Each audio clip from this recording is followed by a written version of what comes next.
Thanks everybody for having me today on part of the panel. I think we're going to be talking about security today, so a bit of a sharp left turn. My name is JP Lepine. I am a strategic account manager here at Field Effect. And for those of us that don't know who we are a cybersecurity company. So we specialize in helping small and medium-sized businesses, and depending on I guess your definition of what that is, for us, it means any company that basically has one employee all the way up to 3 to 4,000. And we help them essentially mitigate and manage the risk associated to their environment and detect and respond to security threats. As an agenda for today, I thought we could talk a little bit about why cybersecurity has changed for many organizations over the past couple of years. And then I'm going to talk a little bit about why it's difficult for organizations to have a comprehensive cybersecurity program and protect their environment, and then what we bring to the table for our customers and how we help them out in that manner. I do not know why I've got fireworks around my head on the camera. Must be a Mac thing.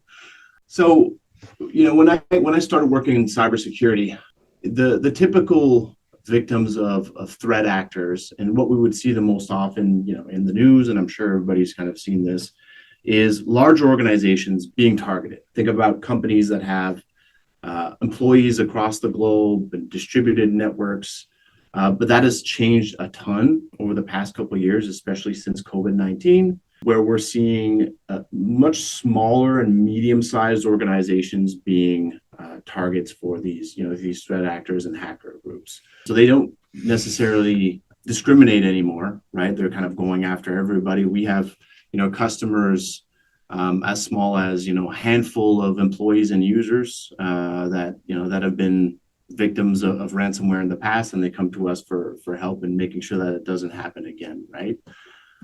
So let's dive into why the landscape has changed over the past couple of years. We'll start off with a few statistics here. Over 61% of small and medium-sized businesses have been targets of cyber attacks over the past year. The average cost of those attacks total over $1 million. A lot of times we think about the most common one that we hear about all the time being ransomware. Hacker gets into an environment, starts encrypting devices, and then leaves a ransom note, right? And typically they'll be asking, companies to go and pay with some type of cryptocurrency like Bitcoin.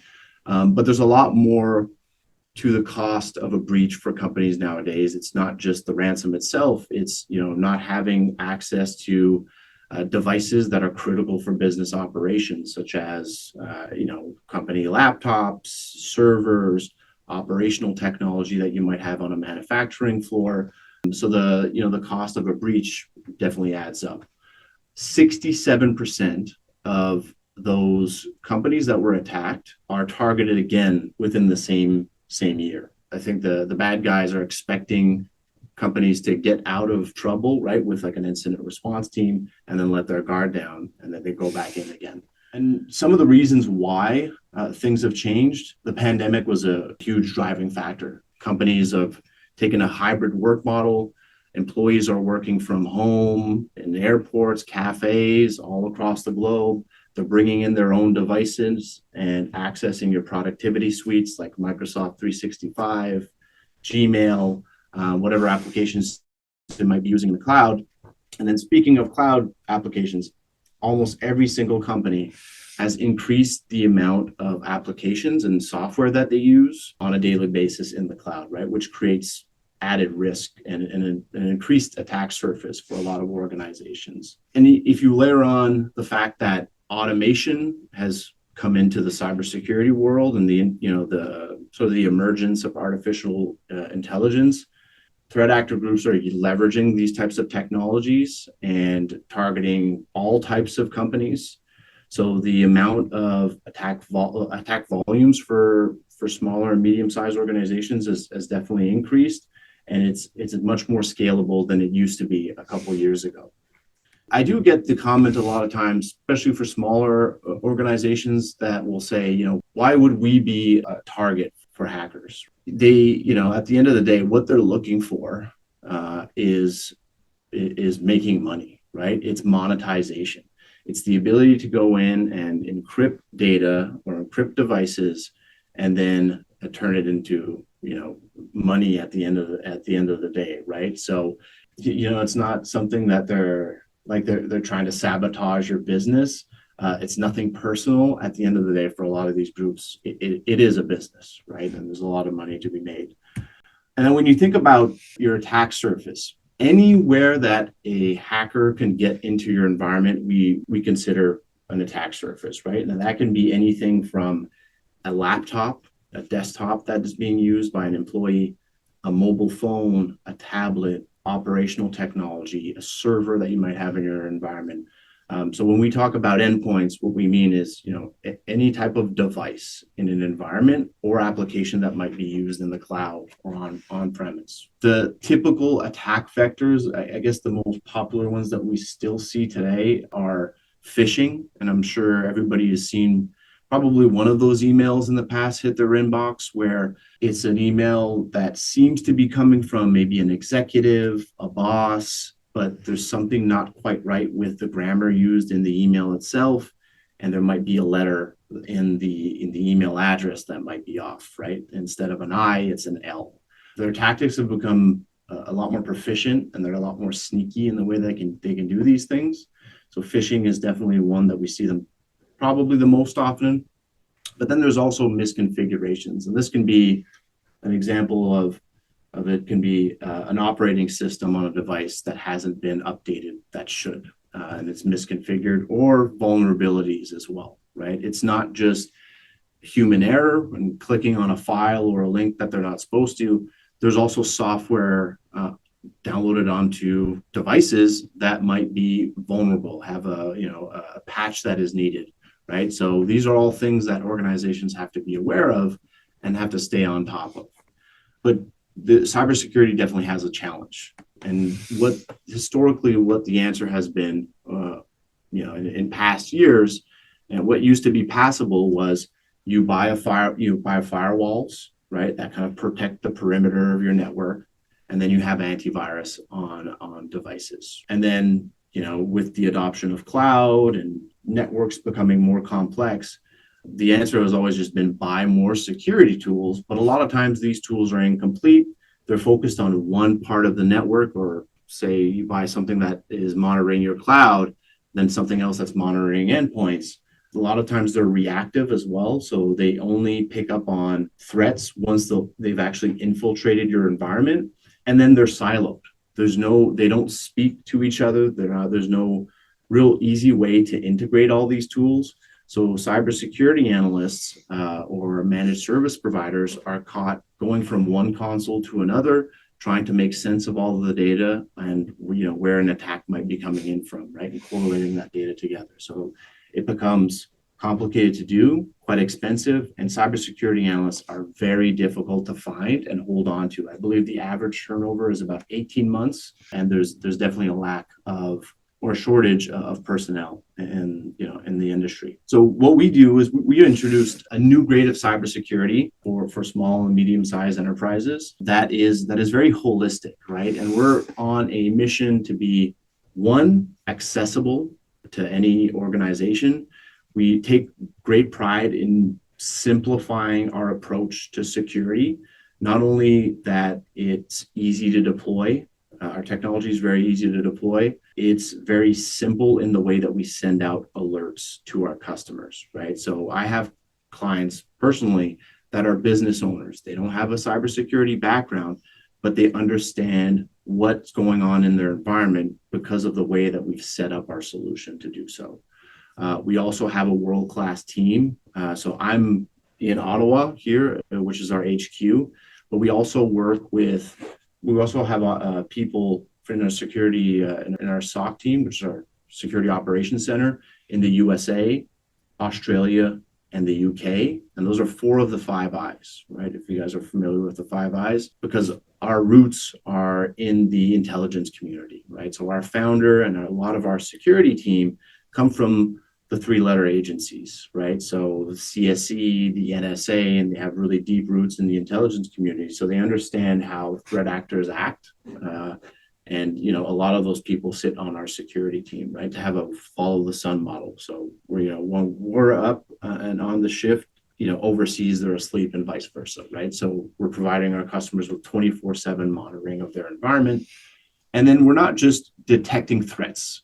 We are also being proactive on our customers' behalf. Security is also about good, proper hygiene. So bettering your security posture over time, right? It is definitely a moving target. Like I mentioned earlier, vulnerabilities come up all the time, networks change.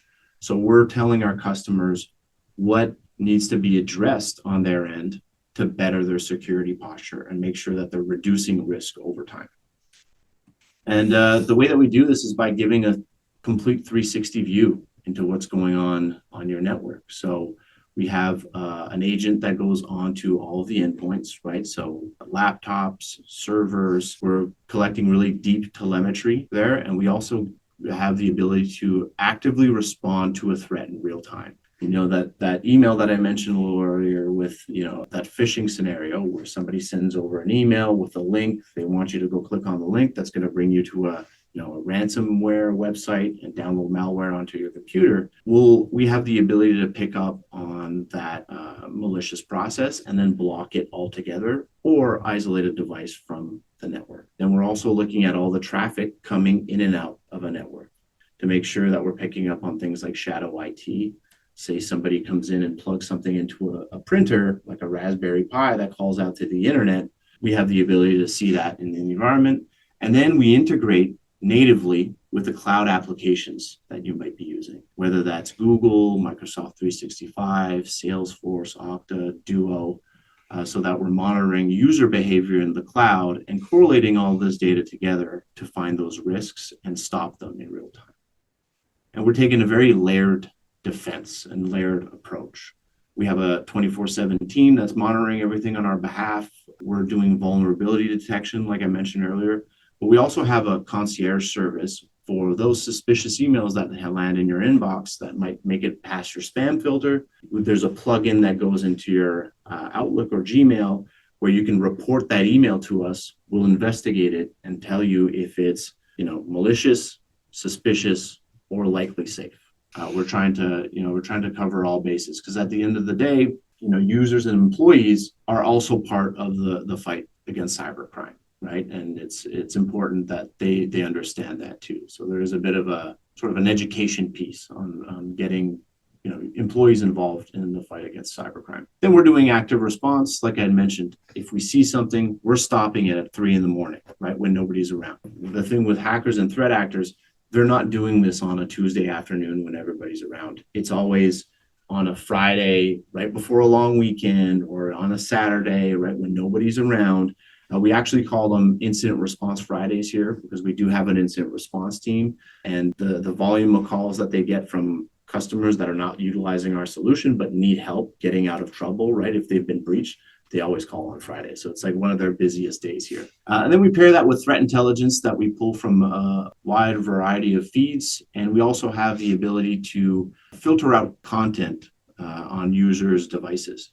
So automatically we're blocking, and we have an enormous database of known malicious websites that we will block on endpoints that users are using. But we also give our customers the ability to content filter based off of categories. So if we don't want users going on gambling websites, adult content, that kind of thing, we can also filter that out directly from the same system. It's all one pane of glass, all one solution that we offer our customers. And it's a lot more than just threat detection, right? So you're actively managing risk in your environment. Nowadays, when companies are going out and trying to get cyber insurance, one of the requirements is having some type of managed detection and response solution, which is what we do. And we also allow our customers with our solution to adhere to industry and compliance frameworks such as CMMC, ISO 27001, PCI compliance, all built into our solution as well. So why would you want to work with us? Well,